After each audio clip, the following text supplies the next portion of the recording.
Éternel Dieu, nous voulons te bénir encore et te rendre grâce parce que tu es Dieu. Merci pour tous tes bienfaits dans chacune de nos vies. Merci pour le souffle que tu nous as encore accordé ce jour, Seigneur Père éternel. Que notre vie puisse être agréable, Seigneur Dieu Tout-Puissant. Éternel Père, que par ton esprit tu conduises ces moments et que tout ce que nous allons lire et apprendre de toi, Seigneur Père, puisse nous aider à vivre davantage pour réjouir ton cœur. Père, que ces paroles puissent aussi aider ces enfants, Seigneur Dieu Tout-Puissant, à vivre loin, Seigneur Dieu Tout-Puissant, des passions de ce monde. Que ton nom soit loué encore d'éternité en éternité au nom de Jésus-Christ. Amen. Amen. On prie pas? Si, vous pouvez. Allez-y. Seigneur, je te remercie pour cette journée. Merci parce qu'elle s'est bien passée. Merci pour le souffle de vie. Merci parce que tu nous as gardés. Seigneur, je te prie aussi.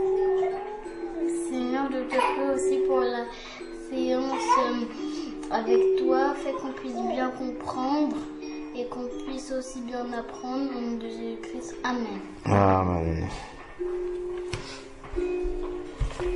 Voir. C'était Jean combien? Jean 1, verset 19. Ah, Jean 1, on commence au verset 19 et qui lisait? C'était Raphaël. Ok. Jean 1, verset 19. Raphaël, tu vas reprendre, tu vas t'arrêter quand je vais te demander de t'arrêter. Dans Jean 1, verset 19.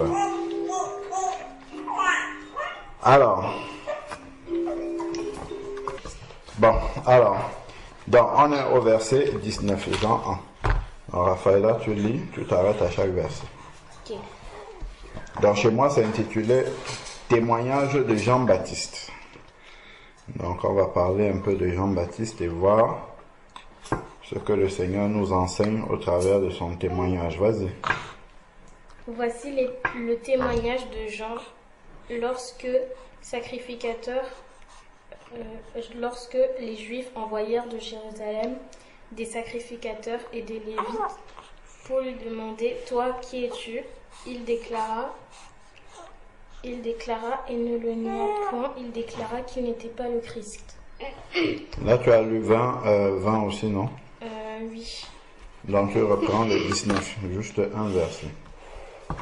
Voici le témoignage de Jean lorsque les Juifs lui envoyèrent de Jérusalem des sacrificateurs et des Lévites pour lui demander « Toi, qui es-tu » Toi qui es-tu, c'est déjà la question au verset 20. On est bien d'accord? Oui. Donc, on reste au verset 19, c'est verset par verset. Alors, donc, on reprend. Voici le témoignage de Jean lorsque les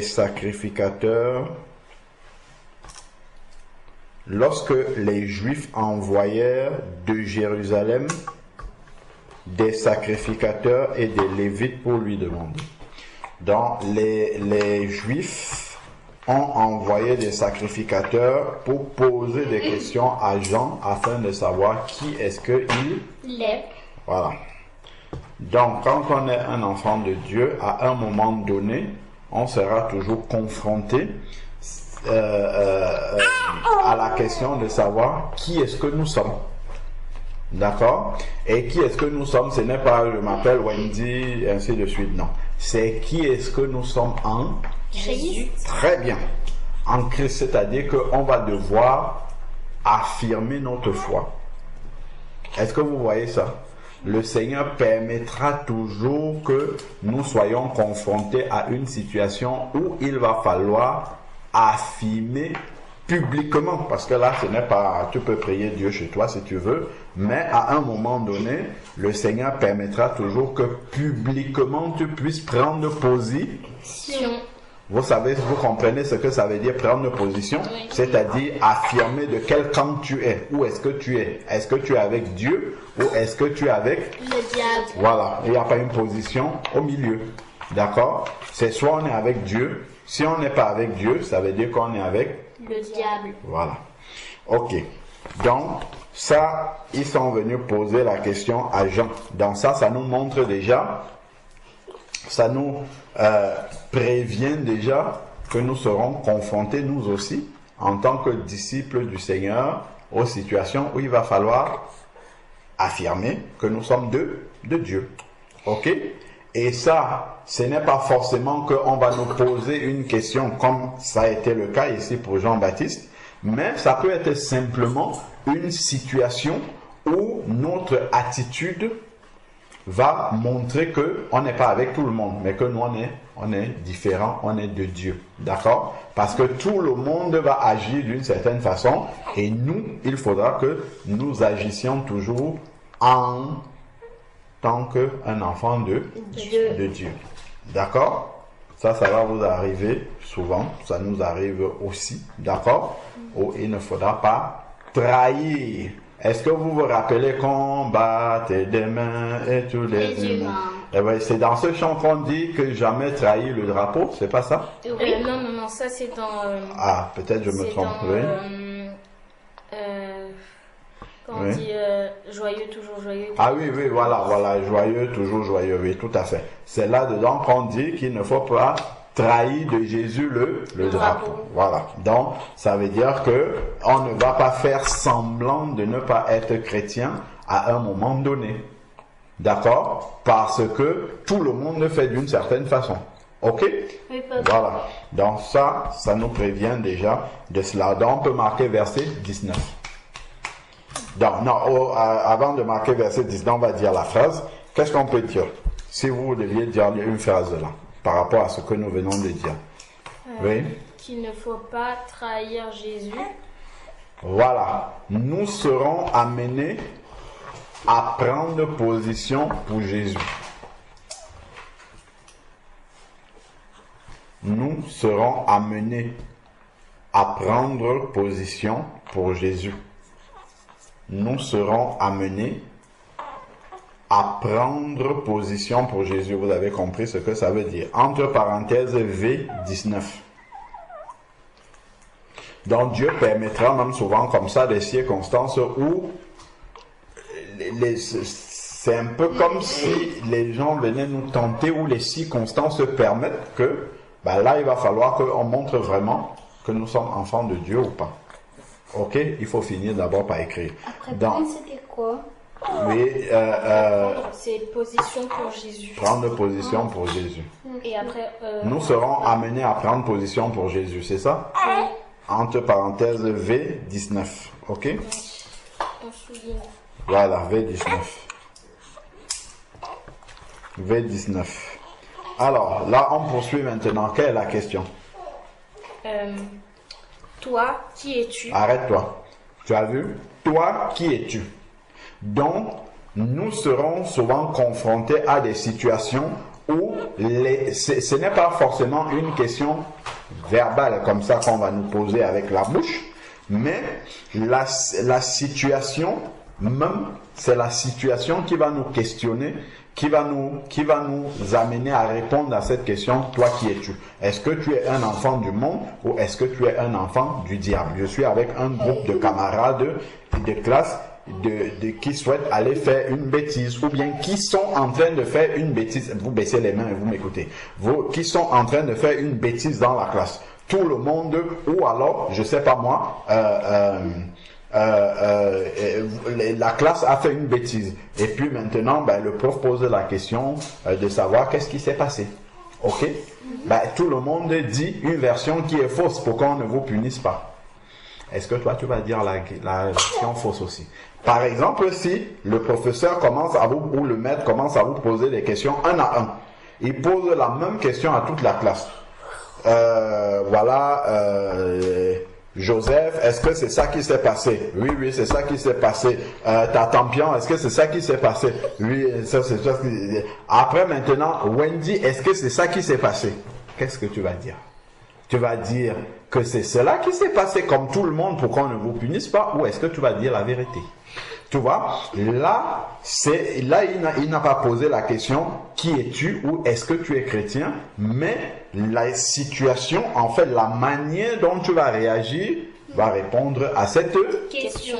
Voilà. Est-ce que vous voyez comment est-ce que ça peut se présenter à vous dans la vie quotidienne de tous les jours, lorsque vous êtes à l'école, à la maison, dans la famille, dans un supermarché, n'importe où?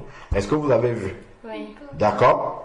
Donc, il ne faut jamais oublier qu'on est Chrétien. voilà, qu'on est d'abord un enfant de Dieu avant d'être un élève à l'école, avant d'être un enfant à la maison, avant d'être... voilà, d'accord? On est d'abord Chrétien. Voilà. Et qu'est-ce que ça veut dire être chrétien? C'est être de Christ. D'accord? Être chrétien, c'est être de Christ. Donc, on doit toujours représenter d'abord Christ. Ok? Voilà. Oui. Oui, vas-y. Ce que je voulais dire, c'est que, mais après, pour les autres, tu passes pour un lâcheur parce que... Ah oui, mais... Voilà, tu passes pour un lâcheur. Pour les autres, la question que moi j'ai à te poser, et tu passes pour qui? Pour Jésus. Bah, pour un vrai chrétien. Non, mais je vais dire, oui, pour les autres, tu veux dire que si tu es amené à répondre, à dire la vérité au professeur, voilà, oui, pour les autres, tu passes pour un lâcheur, évidemment. Toujours, ceux qui ne sont pas de Dieu, tu passeras toujours pour un ennemi, pour un lâcheur, pour tout ce que tu as dit, d'accord? Mais, il faut savoir que pour Dieu, il n'y a qu'à voir la vie de Jésus-Christ. La manière dont il agissait, ce n'était pas comme ça que tout le monde agissait. C'est d'ailleurs pour ça qu'il est parti à la croix, quand on l'a crucifié. Ok? Oui, Wendy. Mais après, c'est que quand on sort en récréation, après les gens ils jouent plus avec nous, mais même si, comme elle dit que c'est des lâcheurs, après, quand on rentre en classe, après ça fait des problèmes et après la maîtresse elle nous punit tous. Bon. Si il y a une situation et que tu dis la vérité, le Seigneur va toujours être avec celui qui dit la Vérité. C'est-à-dire que même si maintenant, enfin pas maintenant, mais à l'instant, si la maîtresse ou le maître te punit, le Seigneur organisera toujours les choses pour que au final, la maîtresse ou le maître se rende compte que tu avais raison et que tu as été puni injustement. Voilà. Donc, il ne faut pas s'arrêter sur ce qui se passe à l'instant là, tout de suite. Mais le Seigneur viendra toujours nous rendre justice. Voilà, parce qu'il rend justice à celui qui est juste. D'accord? Mais par contre, celui qui est un menteur, la Bible dit que les menteurs n'hériteront pas le royaume des cieux. Voilà, et ça va commencer déjà par ici. Le Seigneur permettra déjà que tu sois confronté à des difficultés, des problèmes, parce que tu n'as pas dit la vérité. Oui, Raphaël. Mais aussi quand par exemple toute la classe a fait une bêtise et que toute la classe, y compris toi? Non, enfin toi tu les as regardés faire la bêtise mais tu n'as pas fait. Ben, si par exemple le professeur il demande comme ça publiquement à toute la classe qu'est-ce qui s'est passé et que les autres ils disent des mensonges, toi tu veux et que tu veux pas te lever pour dire la vérité, tu peux te taire. Comme ça, au moins, tu dis pas la vérité. Celui qui se tait, il est comment on l'appelle? Quelqu'un qui connaît la vérité et qui ne la dit pas, comment on l'appelle? Un menteur. Non, il n'est pas un menteur pour l'instant, mais il est comment? Vous avez dit le mot tout à l'heure. Un lâcheur. Oui, il est lâche. Pour le Seigneur, il est lâche. Parce qu'il connaît la vérité et il la tait. Et celui qui est lâche, en fait, en réalité, il a cautionné le mensonge. D'accord? Il a encouragé le mensonge parce que lui, il sait ce qui est vrai, mais il n'a pas dit. Donc, ça veut dire qu'il a supporté le mensonge. C'est-à-dire, il a été pour le mensonge. D'accord? Il a encouragé le mensonge. C'est ça, cautionner. D'accord? Cautionner, en fait, c'est encourager, c'est supporter quelque chose. Mais ok? Il peut dire au professeur que lui, il n'était pas dedans, donc... S'il n'était pas dedans, lui, le professeur, après, va lui demander davantage pour savoir exactement ce qui s'est passé. Là, il faudra qu'il dise la vérité. Donc, effectivement, et ce que nous devons savoir, c'est que tout cela a un prix. Hein. On ne va pas nous applaudir lorsque nous sommes en train de faire ce qui est bien. Il faut savoir qu'en faisant ce qui est bien, parce que la Bible dit dans 1 Jean chapitre 8, la Bible nous dit dans 1 Jean chapitre 5 au verset 19 que le monde est au pouvoir du diable. Ah, j'allais dire. Le monde est au pouvoir du diable, c'est-à-dire que la mentalité du monde est dirigée et dominée par le diable. Donc quand nous allons vouloir faire ce qui est de Dieu, forcément, le diable va nous dire de faire ce qui est mal. Non seulement il va nous dire de faire ce qui est mal, mais le plus grand nombre ne sera pas d'accord avec nous. Et ça va nous entraîner des difficultés. D'accord? Des difficultés, des problèmes avec eux. Ok? Donc il faut savoir que on continue. Donc comme on a dit, il faut savoir que en agissant bien, on n'aura pas les félicitations du plus grand nombre. Au contraire, on aura les persécutions du plus grand nombre. Mais le Seigneur peut permettre qu'il y ait une personne comme ça qui nous encourage ou qui dise quelque chose de bien. Oui, Wendy. Mais c'est que après, si t'as menti avec eux, après tu vas avoir la félicitation du grand nombre. Ben oui, voilà, si tu as menti avec eux, tu vas avoir les félicitations du grand nombre. Et il faut savoir que les félicitations du grand nombre, ce sont les félicitations du Dieu ou bien du diable. Du diable. Ah, très bien, vous préférez avoir les félicitations de Dieu ou bien du diable. De Dieu. Voilà. Est-ce que vous avez compris? Oui. Oui, Raphaël. Mais aussi, pour pas passer pour un lâche, tu peux, si t'étais pas dedans, mais que tu connais la vérité et que les autres ils mentent, Oui. et que les autres ils mentent, tu peux par exemple parler à part avec le professeur, lui dire la vérité et de demander de pas dire aux autres. Ben ça, c'est lâche toujours. Si Jésus pouvait se cacher pour dire la vérité, mais il a dit publiquement et puis il a été crucifié. Donc voilà, il ne faut pas, tu dois dire publiquement. Tu ne dois pas aller se cacher pour dire au prof, c'est être lâche. Hein. Oui, parce que en plus, en allant te cacher, tu peux dire des choses qui ne sont pas vraies au prof. Donc pour les autres, en fait, tu peux les avoir chargés auprès du professeur. Donc il vaudrait mieux que tu dises publiquement devant eux pour qu'ils entendent bien ce que tu as dit. Parce que le professeur peut revenir, leur dire que voilà, peut-être Raphaëla a dit ceci, il peut venir. Ils peuvent dire nier, c'est-à-dire dire que c'est pas vrai. Ce qu'elle a dit, elle a rajouté des choses. D'accord? Et même le prof, bon, c'est pas souvent, mais ça peut arriver que le prof ait mal compris peut-être et qu'il rajoute des choses que tu n'as pas dit devant les autres. Donc, oui, attends, laisse-moi finir s'il te plaît. Donc, il vaudrait mieux dire devant tout le monde qu'on sache exactement ce que tu as dit. Après, si de toute façon ils ne seront pas ils seront un peu énervés, mais tu leur diras, c'est la vérité, il faut dire la vérité. Et puis, arrivera ce qui va arriver. Mais oui, mais... Ils ne vont plus jouer avec toi, ils vont te mettre de côté et tout ça, ce sont les persécutions. Nous sommes appelés à avoir des persécutions. Oui, Raphaël. Oui, sauf qu'en fait, ça revient au même parce que quand tu vas dire publiquement, ça se trouve, il y en a qui vont dire non, c'est pas vrai. C'est pas grave, mais au moins, ils sauront exactement ce que tu as dit. Même s'ils disent c'est pas vrai, c'est pas ça, ainsi de suite, vous, et toi et eux, vous savez exactement ce qui s'est passé. Parce qu'ils étaient là, tu étais là, donc même s'ils disent que c'est pas vrai, tu sauras que c'est la vérité. Eux-mêmes sauront que c'est la vérité. Et c'est juste parce qu'ils ne veulent pas être punis qu'ils vont nier devant le prof. C'est-à-dire qu'ils vont dire que c'est pas vrai.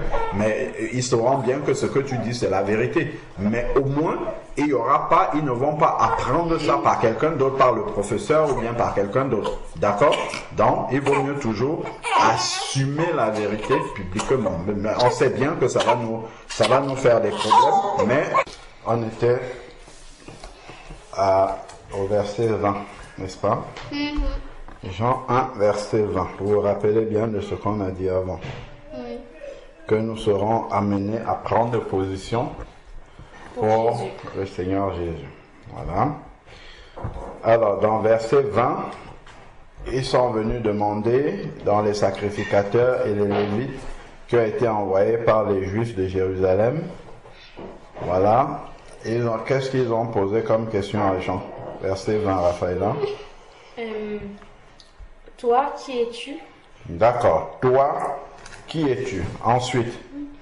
Il déclara, et ne le nia point, il déclara qu'il n'était pas le Christ. Voilà. Il a déclaré que lui-même n'est pas Jésus. D'accord? Voilà. Parce que, effectivement, les Juifs attendaient le Messie. Et quand ils ont vu ce que Jean-Baptiste prêchait, c'est qu'ils ont entendu ce que Jean-Baptiste prêchait, ils ont cru que c'était lui le Messie. D'accord? Alors, donc, ok. Ensuite, verset 21. Et ils lui demandèrent, qui es-tu? Ils lui demandèrent, quoi donc? Es-tu Élie? Et il dit, je ne le suis point. Es-tu le prophète? Et il répondit, non.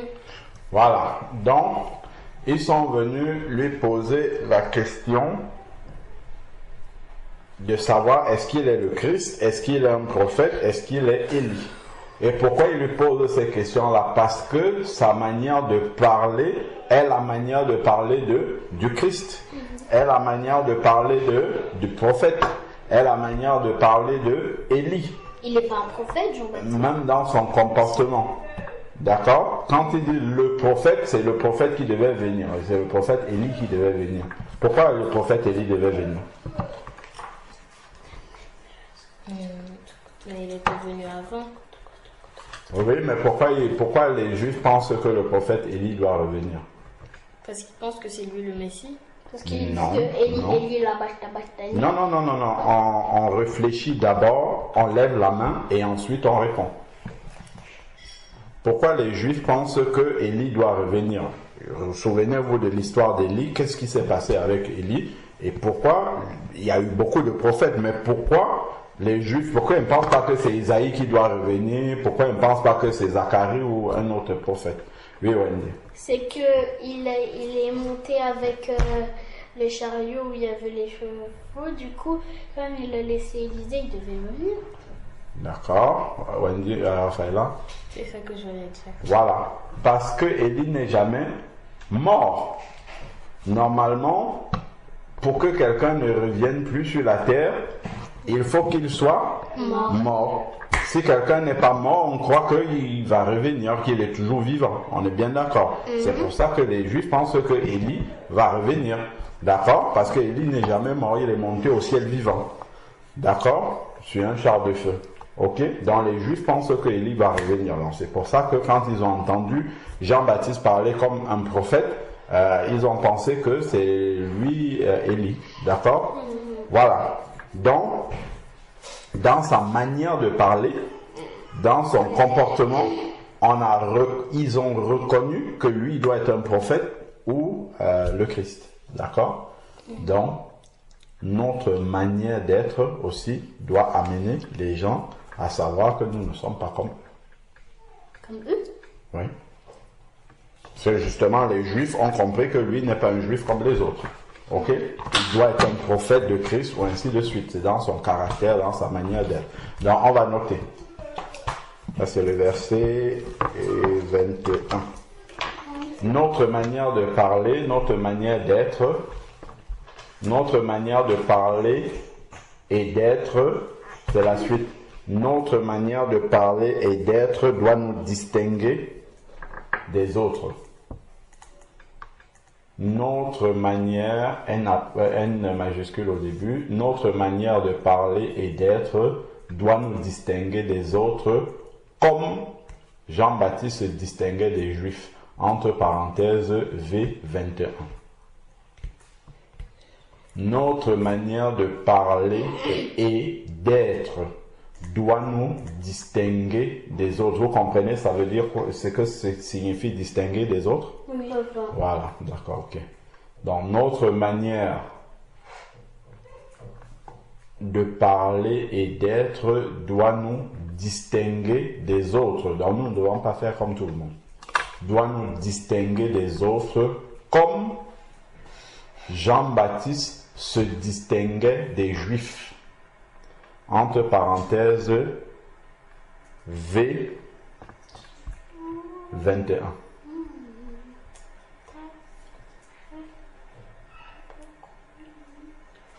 C'est bon? Comme Jean-Baptiste se distinguait des Juifs, entre parenthèses, V 21. Nous ne devons pas avoir la même manière de parler et d'être que les autres. Ok? Alors, verset 22, Raphaël.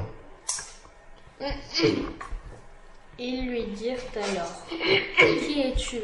Afin que nous donnions une réponse à ceux qui nous ont envoyés. Que dis-tu de toi-même? Voilà.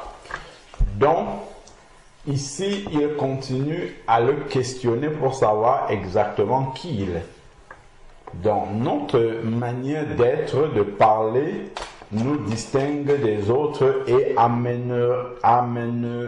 amèneront les autres à se poser la question de qui nous sommes. Et cela nous permettra de témoigner de Christ.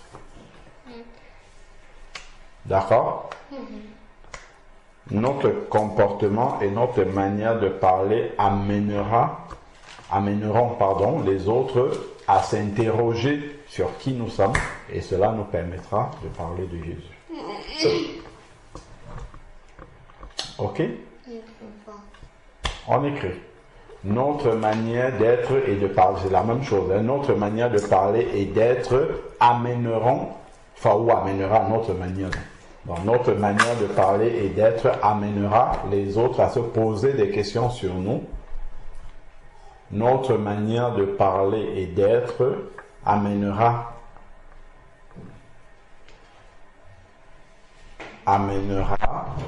les autres à se poser des questions sur nous. Notre manière de parler et d'être amènera les autres à se poser des questions sur nous. Notre manière de parler et d'être amènera les autres à se poser des questions sur nous. Amènera les autres à se poser des questions sur nous. Virgule ou point, ce qui nous permettra de témoigner de Jésus. Ok? Ensuite, donc, notre manière de parler et d'être amènera les autres, tu suis, les autres à se poser des questions sur nous. Point virgule, ce qui nous permettra de témoigner de Christ. Ok? D'accord.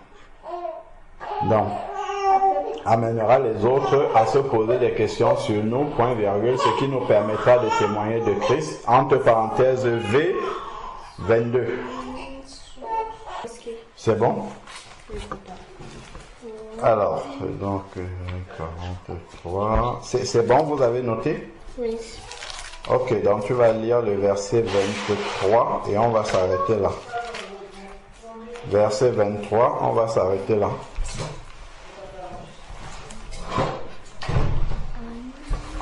Vas-y. Moi, dit-il, je suis la voix de celui qui crie dans le désert. Aplanissez le chemin du Seigneur, comme a dit Ésaïe le prophète. D'accord? Je suis la voix de celui qui crie dans le désert. Rendez droit le chemin du Seigneur. Donc c'est Ésaïe chapitre 40 verset 3. On peut aller lire. Ésaïe 40 verset 3. C'est là où c'est dit. Ésaïe chapitre 40 verset 3. Dans Ésaïe 40 verset 3. Qu'est-ce qui est écrit? Raphaël, tu peux lire? Ésaïe 40 verset 3.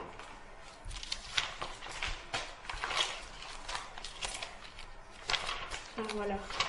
Ésaïe 40 verset 3. Une voix crie, préparez au désert le chemin de l'Éternel, aplanissez dans les lieux arides une route pour notre Dieu. Voilà. Donc, il est celui qui est venu pour préparer le chemin du Seigneur. Donc, il venait annoncer Jésus. En fait, c'est ça. Ok? Ésaïe 40, verset 3. Donc, il est celui-là que Dieu a envoyé pour annoncer que le Christ était déjà là. D'accord? Pour préparer le chemin au Seigneur. C'est-à-dire, pour accepter Jésus-Christ dans sa vie, il faut se repentir de ses péchés. Donc Jean-Baptiste est venu pour amener, inviter, exhorter le peuple à se repentir de leurs péchés et ensuite pour que Jésus commence à prêcher le royaume de Dieu. Ok? Donc voilà le travail de la voix de celui qui crie dans le désert pour préparer le chemin à l'Éternel. Amen. Amen. Ok, bon. Qui n'avait pas prié au début? Moi. Voilà, Raphaël, là tu pries. Seigneur, je te remercie pour ce temps avec toi. Merci Seigneur parce que tu nous permets de comprendre ta parole. Fais qu'elle puisse rester gravée dans notre cœur. Au nom de Jésus-Christ, Amen. Amen.